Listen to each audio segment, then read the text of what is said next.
Good morning दोस्तों। आज हम हिंदी ग्रामर में पढ़ने जा रहे हैं काव्य के विषय में, जो कि आपके हिंदी ग्रामर का बहुत इम्पोर्टेंट टॉपिक है।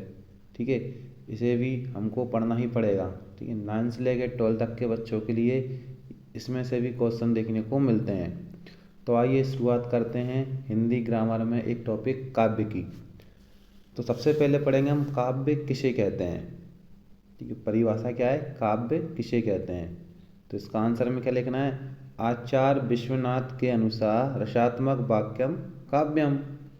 आचार्य विश्वनाथ के अनुसार रसात्मक वाक्यम काव्यम, अर्थात रसयुक्त वाक्य ही काव्य है। ये किसने बोला है, आचार्य विश्वनाथ ने। रसात्मक वाक्यम काव्यम, अर्थात रसयुक्त वाक्य ही काव्य है। काव्य के कितने भेद होते हैं, तो बच्चों काव्य के 2 भेद होते हैं। काव्य के कितने भेद होते हैं, तो काव्य के 2 भेद होते हैं। पहला है श्रव्य काव्य और दूसरा है दृश्य काव्य। पहला क्या है, श्रव्य काव्य और दूसरा है दृश्य काव्य। सबसे पहले हम पढ़ेंगे श्रव्य काव्य के विषय में। तो देखिए, श्रव्य काव्य किसे कहते हैं। ऐसा काव्य जिसका आनंद पढ़कर या सुनकर लिया जाता है।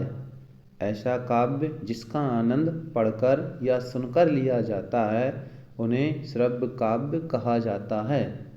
कहने का मतलब है, श्रव्य काव्य की परिभाषा क्या है, ऐसा काव्य जिसका आनंद पढ़कर या सुनकर लिया जाता है, उन्हें श्रव्य काव्य कहा जाता है। जैसे महाकाव्य, खंड काव्य, मुक्तक काव्य, कहानी, उपन्यास आदि।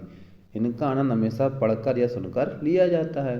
तो ये काव्य में आएंगे, ये आएंगे आपके श्रव्य काव्य में। श्रव्य काव्य के भी 2 भेद होते हैं। श्रव्य काव्य के भी कितने भेद होते हैं बच्चों, तो श्रव्य काव्य के 2 भेद होते हैं। नंबर 1 है प्रबंध काव्य, दूसरा है मुक्तक काव्य। श्रव्य काव्य के 2 भेद होते हैं, पहला है प्रबंध काव्य और दूसरा है मुक्तक काव्य। तो हम पढ़ने वाले हैं प्रबंध काव्य की परिभाषा। तो प्रबंध काव्य किसे कहते हैं, सबसे पहले देखो इसकी परिभाषा। वह काव्य रचना जो कथा सूत्रों तथा छंदों की तारतम्यता में अच्छी तरह बंधी हो, वह प्रबंध काव्य कहलाती है। वह काव्य रचना जो कथा सूत्रों तथा छंदों की तारतम्यता में अच्छी तरह बंधी हो, प्रबंध काव्य कहलाती है। परिभाषा बेटा क्या है इसकी, वह काव्य रचना जो कथा सूत्रों तथा छंदों की तारतम्यता में अच्छी तरह बंधी हो, प्रबंध काव्य कहलाती है। प्रबंध काव्य के भी 3 वेद होते हैं। प्रबंध काव्य के कितने वेद हैं, प्रबंध काव्य के 3 वेद हैं, महाकाव्य, खंड काव्य और आख्यानक गीत। महाकाव्य, खंड काव्य और आख्यानक गीत, ये प्रबंध काव्य के 3 वेद होते हैं। सबसे पहले पढ़ेंगे हम महाकाव्य के विषय में।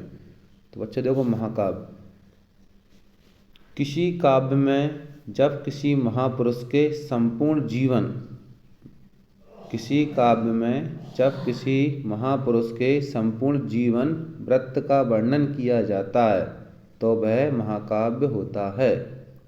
किसी काव्य में जब किसी महापुरुष के संपूर्ण जीवन वृत्त का वर्णन किया जाता है, तो वह महाकाव्य होता है।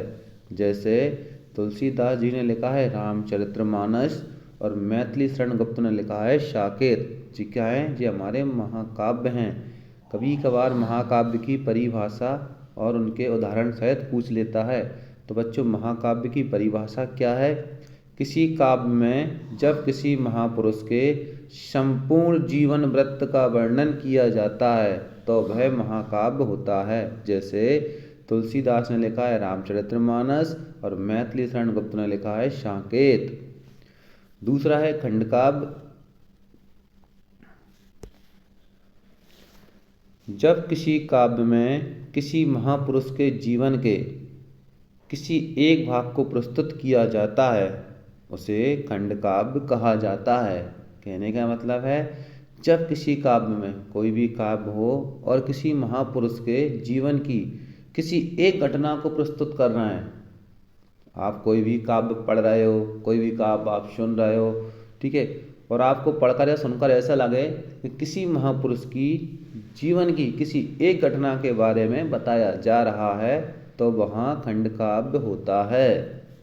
जैसे मैथिली शरण गुप्त ने लिखा है पंचवटी। मैथिली शरण गुप्त ने क्या लिखा है? पंचवटी। नरोत्तम दास ने लिखा है सुदामा चरित्र। मैथिली शरण गुप्त ने लिखा है पंचवटी और नरोत्तम दास ने लिखा है सुदामा चरित्र। जी क्या है बच्चों? तो ये हमारे खंड काव्य हैं। तीसरा इसी में होता है एक आख्यानक गीत। क्या होता है बच्चों? आख्यानक गीत। ऐसी पदबद्ध रचना जिसमें एक लघु कथा वर्णित होती है। ऐसी पदबद्ध रचना जिसमें एक लघु कथा वर्णित होती है तथा जिनके छंदों में गहता होती है, मतलब गाए जाते हैं, उसे आख्यानक गीत कहते हैं। तो दोबारा परिभाषा पढ़ेंगे इसकी। ऐसी पदबद्ध रचना जिसमें एक लघु कथा वर्णित होती है। ऐसी पदबद्ध रचना जिसमें एक लघु कथा वर्णित होती है तथा जिनके छंदों में गहता होती है, उसे आख्यानक गीत कहते हैं।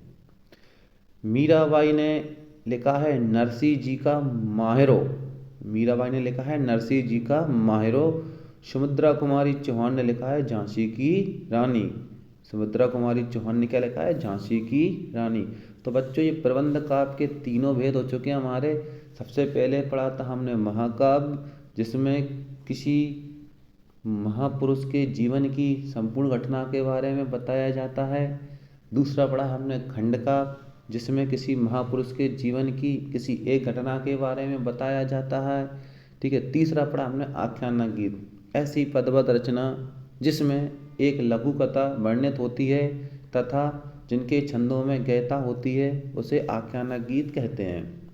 अब हम पढ़ने वाले हैं मुक्तक काव्य। तो देखो बेटा, मुक्तक काव्य की परिभाषा। वह काव्य रचना जिसमें कथा नहीं होती। वह काव्य रचना जिसमें कथा नहीं होती तथा प्रत्येक छंद पूर्व पद के प्रसंग से मुक्त होता है।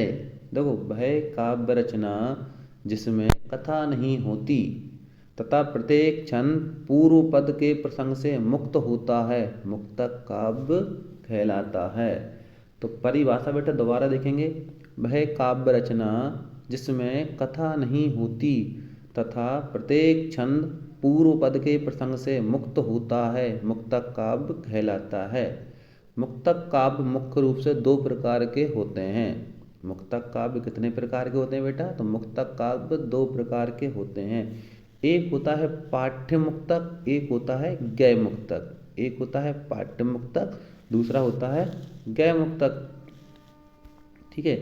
तो देखो, सबसे पहले हम पढ़ेंगे पाठ्य मुक्तक के विषय में। तो देखो बच्चों, पाठ्य मुक्तक में विभिन्न विषयों में लिखी गई छोटी छोटी विचार प्रधान कविताएं आती हैं। पाठ्य मुक्तक में क्या होता है बच्चों? तो पाठ्य मुक्तक में विभिन्न विषयों में लिखी गई छोटी छोटी विचार प्रधान कविताएं आती हैं। इनमें भावों की अपेक्षा विचारों की प्रधानता होती है। इनमें भावों की अपेक्षा विचारों की प्रधानता होती है।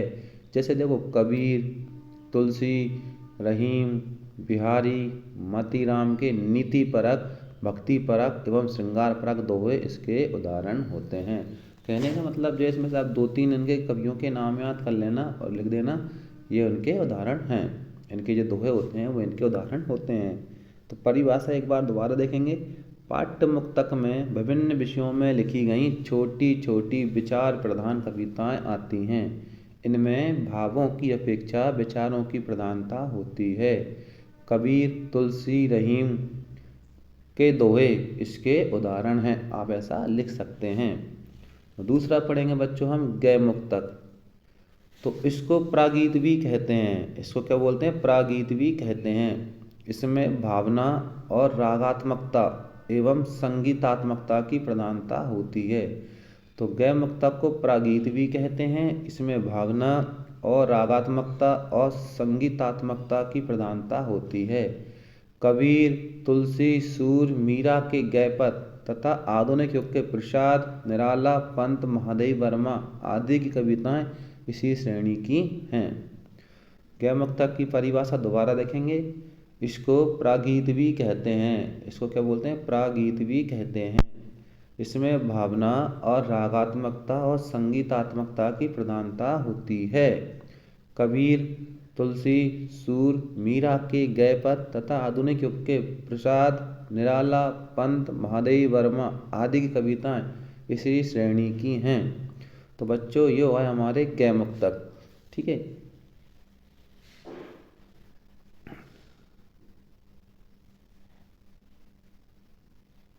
पाठ्य मुक्तक और गैमुक्तक में अंतर। तो देखो बच्चों, पाठ्य मुक्तक पढ़े जाते हैं, गैमुक्तक गाए जाते हैं।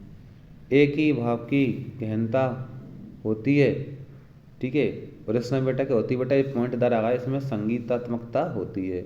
इसके कवि बिहारी, कवि रहीम हैं। तो इनके कवि बेटा कौन है? सूरदास, तुलसीदास और मीराबाई। थोड़ा ये इसमें से इधर इस साइड आ गया ना। ये दृश्य काव्य। तो देखो, ऐसा काव्य जिसका आनंद देख कर लिया जाता है दृश्य काव्य कहलाता है। ऐसा काव्य जिसका आनंद देख कर लिया जाता है दृश्य काव्य कहलाता है। जैसे नाटक, एकांकी आदि। जैसे नाटक, एकांकी आदि। शब्दगुण बच्चों मैंने आपको बेटा मेरे पुराने वीडियो में पढ़ा दिए थे। आप वो वीडियो को दोबारा से देख लेना।